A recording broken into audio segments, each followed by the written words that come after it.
হস্পিটালত ৰোগীক লৈ আচলতে যি ধৰণে লৰা ধেমালি খেলিছে সেয়া অতিকৈ গৰিহণাৰ যোগ্য আৰু শুশ্ৰূষা হস্পিটালৰ যি কৰ্তৃপক্ষ আছে মালিক পক্ষ হওক বা যিসমূহ তাত মানে বিষয়ববীয়া আছে আমি সকলোকে আচলতে ধিক্কাৰ দিছোঁ যে এনেকুৱা ধৰণৰ লৰা ধেমালি আচলতে ৰোগীৰ লগত হোৱাটো কোনো নিবিচাৰে আৰু ৰোগীৰ যি আত্মীয়সকল আছে বা আত্মীয়সকলে যি ধৰণে আচলতে কথা বতৰাবিলাক কৈছে বা যি সংবাদ মাধ্যমত যি আচলতে প্ৰচাৰ হৈছে এটা ICUত এজন ৰোগীক ৰখাৰ পিছত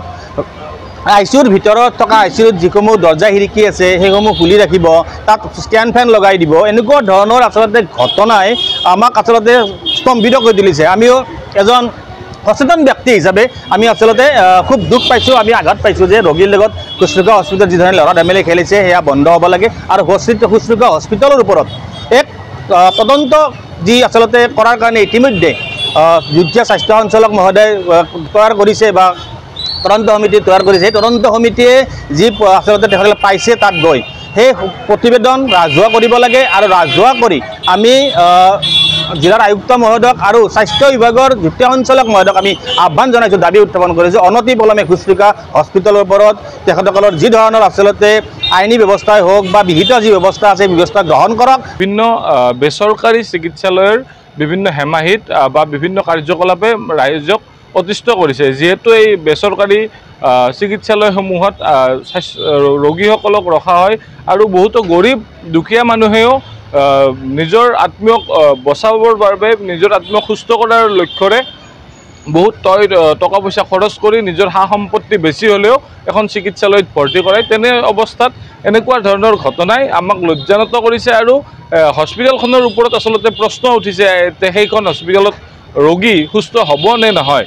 আৰু গতিকে আমি অতি শীঘ্ৰেই এই গোটেই বিষয়টোৰ ওপৰত এটা তদন্তৰ দাবী কৰিছোঁ আৰু শাস্তি বিহাৰ বাবে আমি জিলা প্ৰশাসনক অনুৰোধ জনাইছোঁ। প্ৰথম কথা যোৱা 27 জুলাই তাৰিখে নলবাৰীৰ শুশ্ৰূষা হস্পিটেলত এগৰাকী 90 ঊৰ্ধৰ ৰোগীৰ সৈতে হস্পিটেল কৰ্তৃপক্ষই যি অমানৱীয় কাৰ্য সংঘটিত কৰিলে সেই কাৰ্যক আমি ছাত্ৰ সন্থাৰ তৰফৰ পৰা তীব্ৰ ভাষাৰে গৰিহণা দিছোঁ। এগৰাকী ৰোগীক ICUত ৰাখি কেৱল মাত্ৰ এখন টেবুল ফেন লগাই সেই ৰুমটোৰ দুৱাৰ খিৰিকী মুকলি ৰাখি ৰোগীগৰাকীৰ স্বাস্থ্যৰ সৈতে বা জীৱনৰ সৈতে যি হেতালি খেলিছে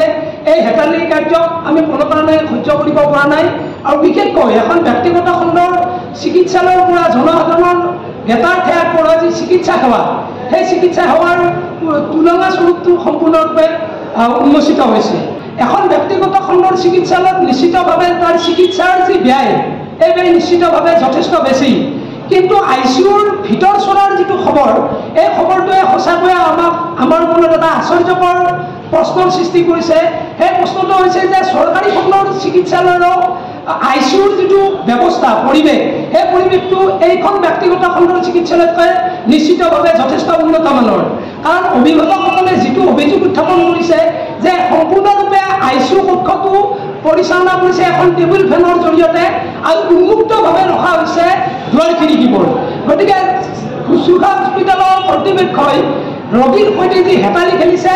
এই হেতালিয়ে দৰাচলতে স্বাস্থ্যবিধিক উলংঘন কৰিছে আৰু বিশেষকৈ মানৱ অধিকাৰক উলংঘন কৰিছে। গতিকে আমি ছাত্ৰ সন্থাৰ তৰফৰ পৰা শুশ্ৰূষা হস্পিটেলৰ এই ঘটনা সন্দৰ্ভত এটা উচ্চ পৰ্যায়ৰ তদন্ত বিচাৰিছোঁ। আজিৰ পৰা ৩-৪ দিন আগতে অসম ভইচৰ বিশেষ তৎপৰতাত বা অনুসন্ধানমূলক সাংবাদিকতাৰ জৰিয়তে পোহৰলৈ অনা শুশ্ৰূষা হস্পিটেলৰ মানৱ অধিকাৰ লংঘনকাৰী ICUত যি ফেন চলাই ৰোগীক শুশ্ৰূষা কৰি আছিলে এই গোটেই ব্যৱস্থাৰ ওপৰত যেতিয়া সমগ্ৰ ৰাজ্যজুৰি বিশেষকৈ নলবাৰী জিলাত বিভিন্ন স্তৰৰ নাগৰিকে প্ৰতিক্ৰিয়া কৰিলে তাৰ পাছত কিন্তু নলবাৰী জিলাৰ প্ৰশাসন বা যুটীয়া স্বাস্থ্য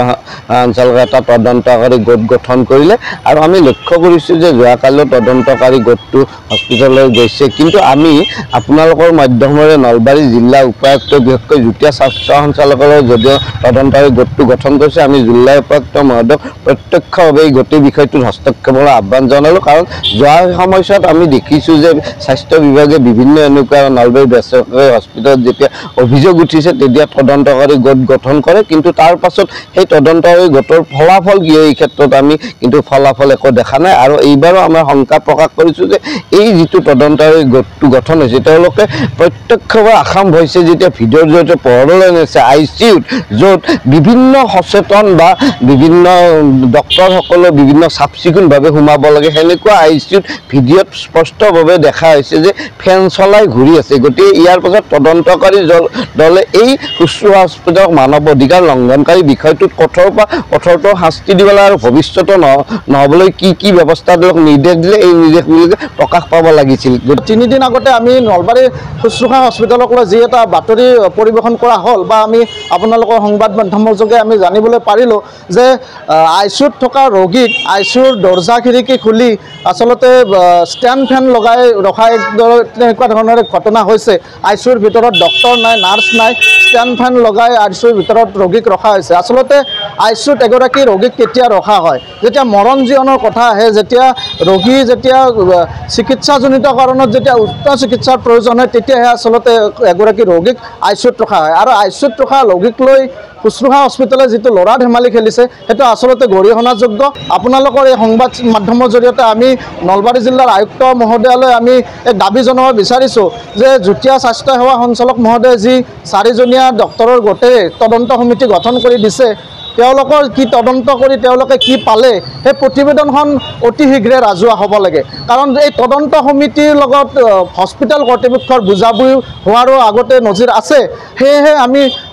ভাবিছোঁ যে এই তদন্ত সমিতিয়ে হস্পিটেল কৰ্তৃপক্ষৰ লগত যাতে বুজাবুজি কৰিব নোৱাৰে, এই তদন্ত সমিতিয়ে তদন্ত কৰি কি পালে সেই প্ৰতিবেদন অতি শীঘ্ৰে ৰাজহুৱা হ'ব লাগে, নলবাৰীৰ মানুহে জানিব লাগে। আৰু সেয়েহে আমি আপোনালোকৰ এই চেনেলৰ জৰিয়তে নলবাৰী জিলাৰ আয়ুক্ত মহোদয়াক আমি আহ্বান জনাইছোঁ যে তেখেতে অতি শীঘ্ৰে তদন্ত সমিতিৰ যি প্ৰতিবেদন সেই প্ৰতিবেদন ৰাজহুৱা কৰি তদন্তত কি পালে সেই কথা বতৰাৰ ওপৰত হস্পিটেল কৰ্তৃপক্ষৰ ওপৰত কি ধৰণৰ ব্যৱস্থা লোৱা হ'ব তাৰ এক উচিত সিদ্ধান্ত লোৱাৰ বাবে আমি আপোনালোকৰ জৰিয়তে আহ্বান জনালোঁ।